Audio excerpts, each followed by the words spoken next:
السلام عليكم إن الحمد لله ونستعينه ونستغفره ونعوذ بالله من شرور أنفسنا ومن سيئات أعمالنا من يهده الله فلا مضل له ومن يضلل فلا هادي له وأشهد أن لا إله إلا الله وحده لا شريك له وأشهد أن محمدا عبده ورسوله ثم ما بعد.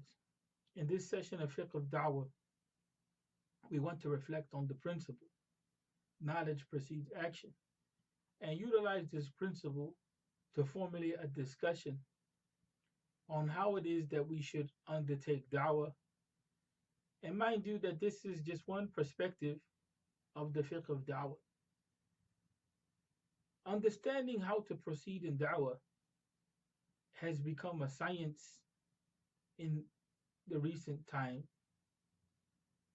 Of course, when we go back and we look at the lives of the companions, they had an understanding of da'wah, they had a fiqh of da'wah that was bequeathed to them by the Prophet Muhammad sallallahu alaihi wasallam. They trained in his school.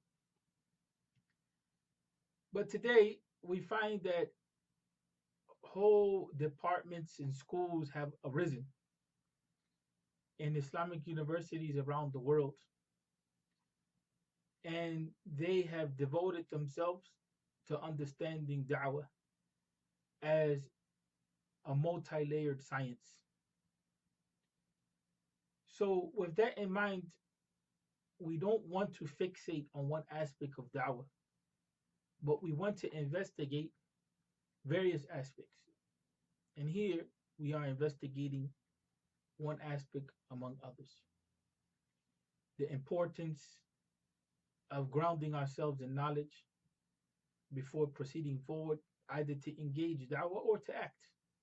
First of all, the person engaging da'wah should inculcate within the self those very principles which he or she may want to communicate to the community. Right? So there can be a sense of integrity. Some of the ulama, we find some of the ulama of the Indo-Pak subcontinent in Bangladesh and so on and so forth. They orient themselves in such a way that the principles that they communicate, they want to ensure that they're practicing them. And we find ulama not only in that region of the world, but in many other regions of the world. But the importance of mentioning this group of ulama, may Allah forgive them their sins and their mistakes and increase them, is that they have taught us in the Muslim world and beyond the science of da'wah is a path to self-reformation. When we begin to inculcate and practice the science of communicating to others the reality of Islam, either by teaching or by preaching, we begin to put before us a model to be followed, to be aimed at, to be realized. And in the process of trying to realize that objective, which is clear before us in that model of da'wah that's being communicated, that vision that's being communicated, or that act which we're being encouraged to practice, then we have an opportunity to convince ourselves as to what is necessary to change in our lives. So what we have learned from this group of ulama is the importance of using da'wah as a path to self-reformation. A path to self-reformation. With that in mind, we learned that the principle knowledge precedes action is rooted in the very understanding of the ulama of fiqh and hadith. And at the head of them is Imam al-Bukhari, rahimahullah, Muhammad bin Ismail. He entitled in his Sahih a section by this principle, knowledge precedes action. And we know from the investigations of the ulama, may Allah have mercy on them and increase them, that the fiqh of Imam al-Bukhari, rahimahullah, is embedded in his chapter headings. Again, the fiqh of the Imam al-Bukhari, rahimahullah, is embedded in his chapter headings.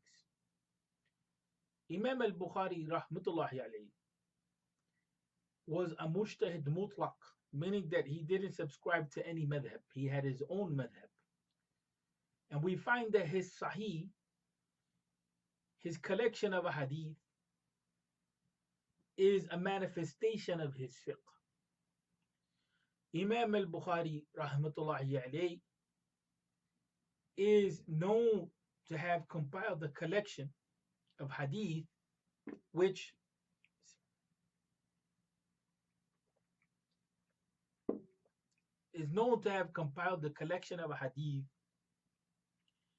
which many of the ulama of fiqh concentrate themselves on because of the depth of his understanding of the nusus,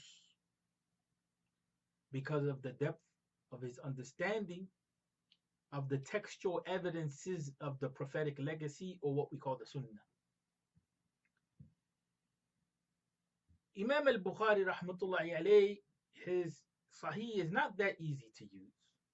But one thing that is clear among the researchers of the sahih is that the chapter headings embody his fiqh. We didn't write on the board that Imam al-Bukhari's sahih is a basis for this principle, because we want to focus on other sources. But before moving on to the sources that we consider to be the basis or the bases of this principle, we want to ensure to you that this principle has many sources to support it, as well as the writings of Imam al-Bukhari, rahimahullah. In the more general sense, we find that the ulama of fiqh, may Allah have mercy on them and increase them, always emphasize that it is obligatory for the Muslim who's responsible before the Sharia to study, to understand what is being commanded and requested in the Sharia before undertaking any life pursuit.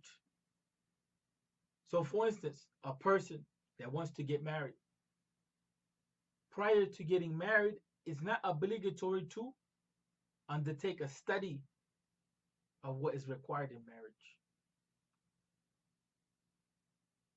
But when the person makes a decisive commitment to marry, at that point in time, it's obligatory for that person to come to understand what it is that the Sharia is demanding of the Muslim who's responsible.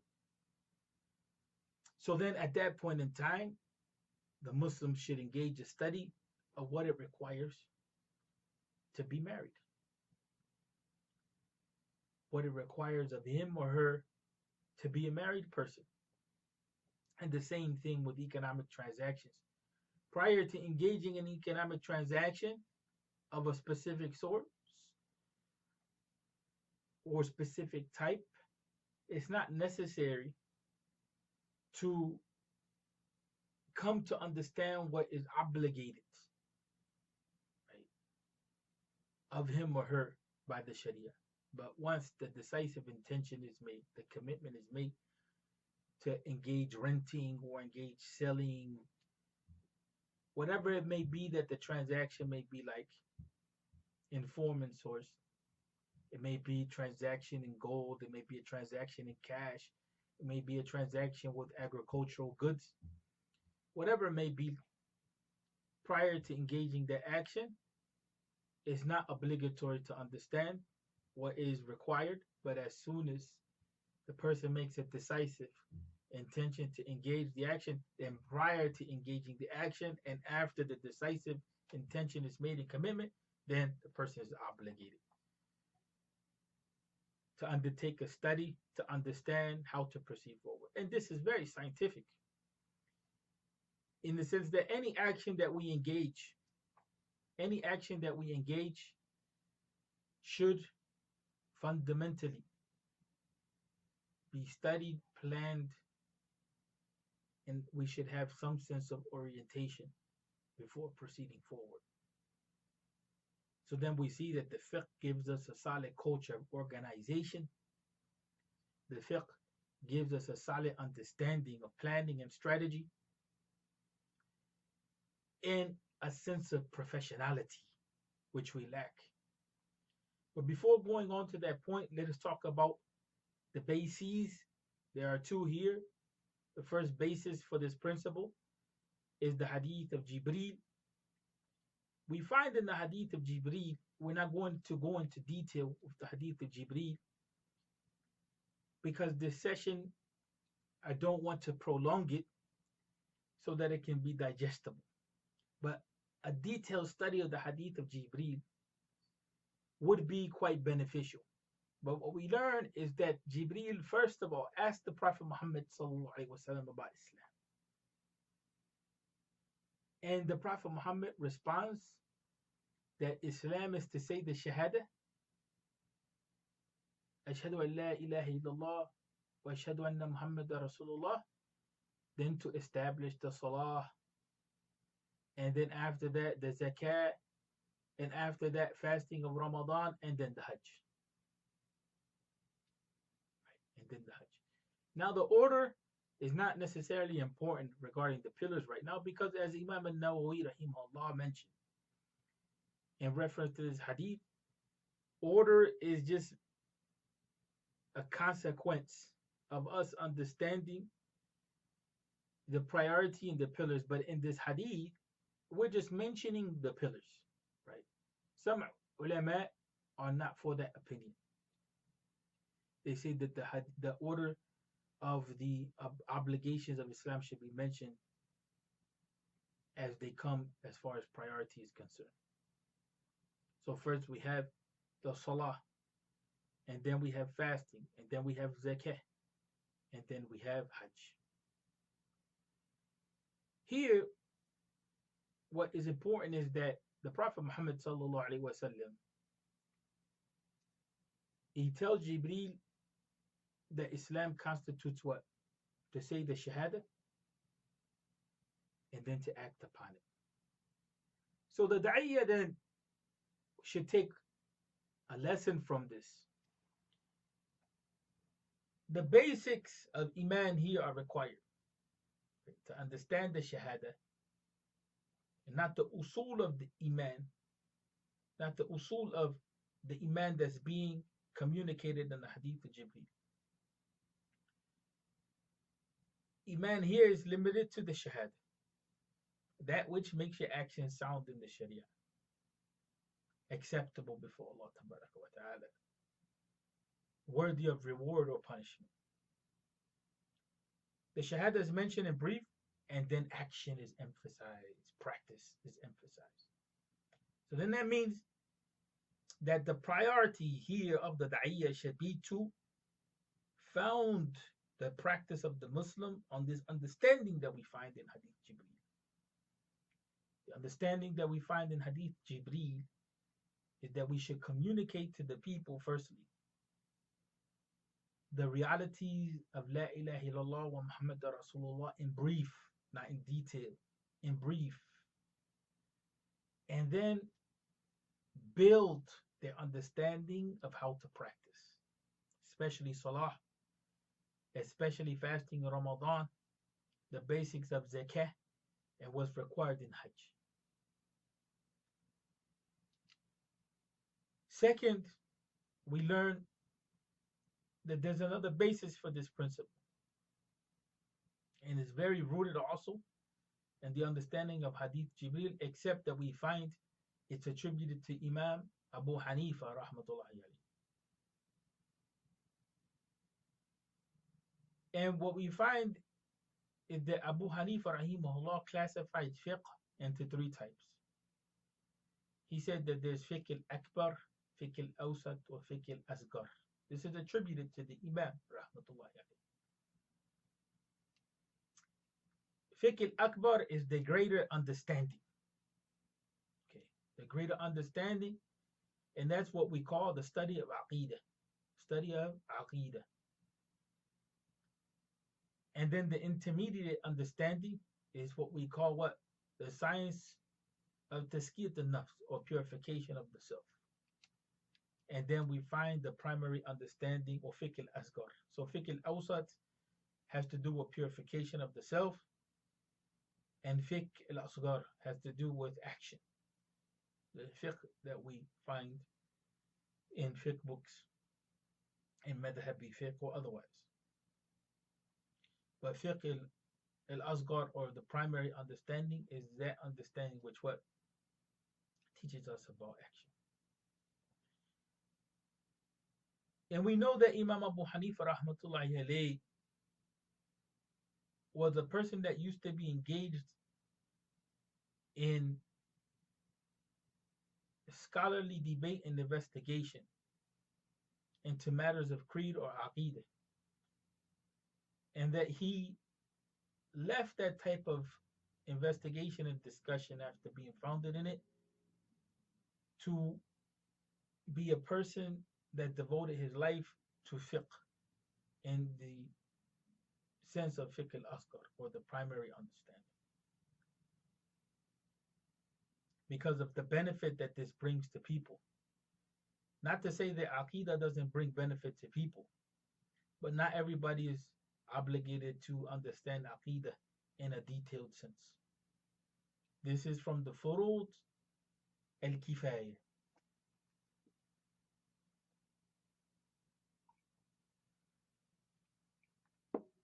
It's a collective obligation to have some people in the community that know the details of aqidah, but everybody is obligated to know the essentials.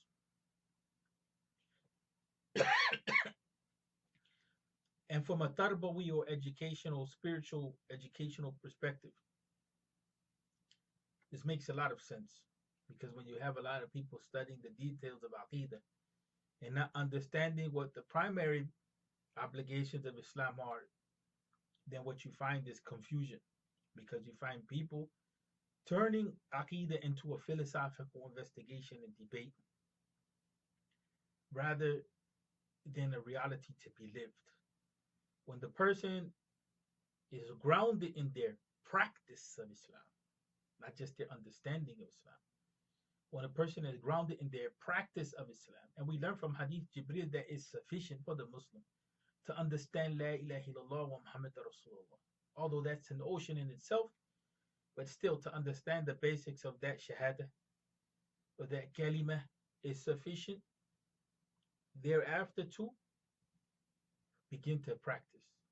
So when that person begins to practice understanding that shahada, then they become ready and predisposed to being able to go to another understanding, a more in-depth understanding. And there perhaps is a hikmah or wisdom in saying that the intermediate understanding, right, relates to the science of purification, purification of the self. Because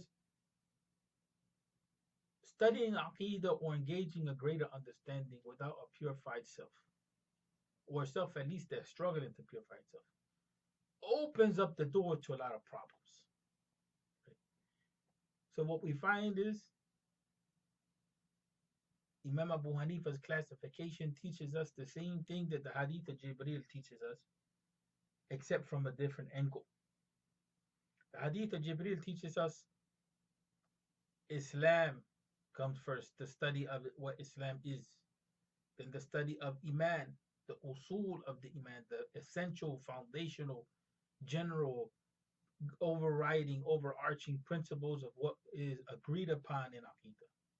And then Ihsan, or perfecting our practice and belief. We find in the understanding of Abu Hanifa, you have the primary understanding, then you have the purification of the self, the primary understanding being the basics of Islam.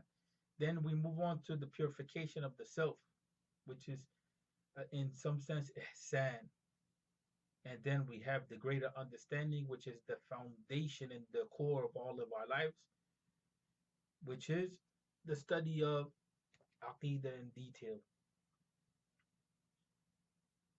What we learn from these classifications is that the Da'iyah has a sense of direction of where priority is, where priority should be placed. What we find is that when we go too deep into issues with the people, they confuse the issues themselves if they don't have the proper skeleton and training. Without a systematic approach to knowledge, we have chaos in our understanding. Our knowledge is all over the place, scattered. And this is what we find today, that people don't have an understanding of how to approach knowledge. And they don't have an understanding of what it means to have a foundation in their practice and in their belief. And then they move on to issues which are more detailed and complex and where there may be more controversy, and then the foundation is not set. And then they don't understand how to approach knowledge. So what we find is that what they do know, they argue from this perspective. They argue for this perspective and not understanding that there may be another acceptable perspective. So knowledge precedes action then means that we want to build the people up. In a prior session, we talked about the importance of the individual in da'wah, and that our focus should be on the individual. In the community, we should focus on individual development. Right? In other words, as a community, the administrations, the Imam, the administrations of our masajid should ensure that there's a qualitative approach towards building up the individual. That way we have a community of individuals that can function as a community, right? Rather than individuals who don't know how to be a community. So we move from that to this principle that knowledge precedes action, to say that, okay, how do we train the individual? Well, we train the individual then now in their primary obligations, right? And we support them. In what sense? We support them in understanding the Iman in the general sense without going into details. We're not talking now about Fiqh al-Akbar in the sense that Abu Hanifa put it forth.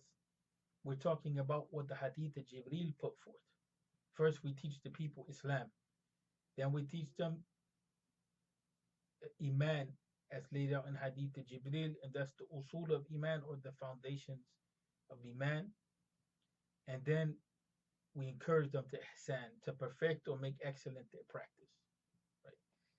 Imam Abu Hanifa teaches us that for the student of knowledge, we take the Hadith of Jibreel and we understand it in a little different way. We understand that we should have a solid foundation, that we need to be focused on purification of the self, and we need to increase our knowledge of who Allah is in our relationship with who Allah is. But for the people, we want to focus them on the Hadith of Jibreel and make that the foundational point for their development, right? Because this is something which the average Muslim can engage. What Imam Abu Hanifa considers as the classification of fiqh is something which is there for the student of knowledge and the scholar and so on and so forth. So in either event, we see a system in place towards da'wah. With some people, we may have to engage them by going more deeply into aqidah. But aqidah without practice and without attention to purifying the self, to overcoming one's desires and one's dark shadows, it's a mess. It's a mess. Because what it is then is a testification to our own hypocrisy, to our own lack of integrity. And this is where knowledge falters, and this is why people become critical of knowledge. Knowledge should be something which liberates us. It should be something which increases us character and practice and so on and so forth. So knowledge has to be followed up by action, just as action has to be preceded by knowledge. But at the same time, what we learn from the understanding of Jibreel alayhi salam and what we learn from the understanding of Abu Hanifa is that Islam requires of us a purification of the self. Islam requires of us a domination and a suppression of those desires when they become imbalanced, those desires which will what? Create in us a sense of disorientation, create in us a sense of lack of volition, lack of having a willpower, lack of being able to control and direct ourselves. So we want to be people that are mature in our ability to deal with our emotions and our thoughts.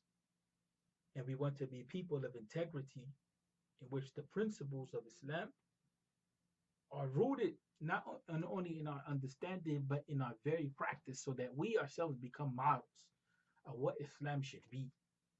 And this is not possible if we don't focus on individual development and on ourselves first as dua and support the people in their development as well. We all make mistakes. This doesn't mean that a person waits to perfection before engaging da'wah. But what it means is that there should be a sense of priority. Sense of priority.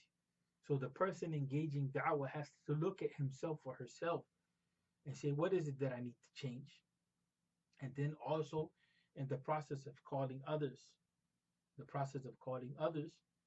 we encourage ourselves and encourage the community to change. Now, calling others requires of us knowledge. It requires of us knowledge. And to dispel hypocrisy, we have to aim at practicing this knowledge. Or else what we communicate is devoid of the heart, is devoid of soul. It becomes empty.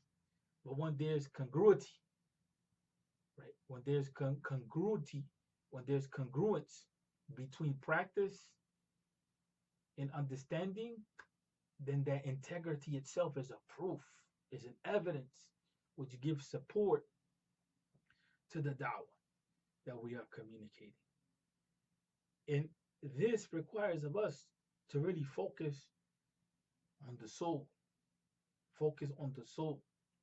to see where it is that shaitan is able to undermine our practice, to see where it is that desire overcomes us, or at times doubt overcomes us, so that doubt and desire are put in their proper place, and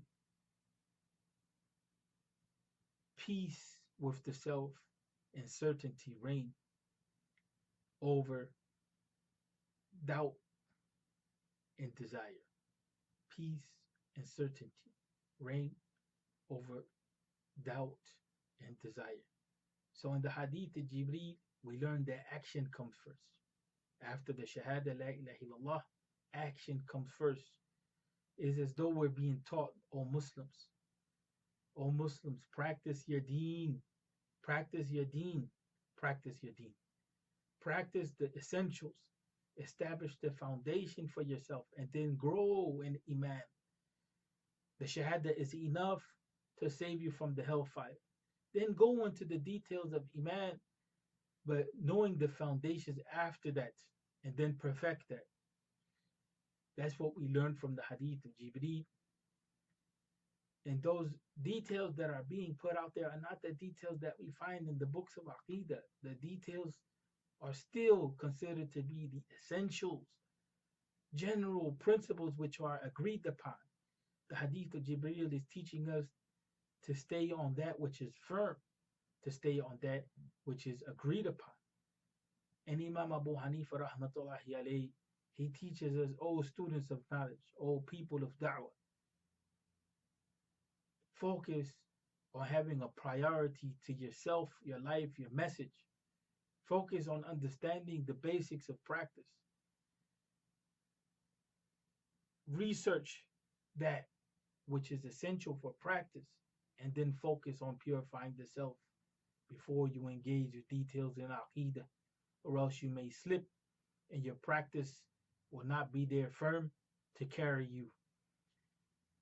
أقول قولي هذا واستغفر لي ولكم والحمد لله رب العالمين.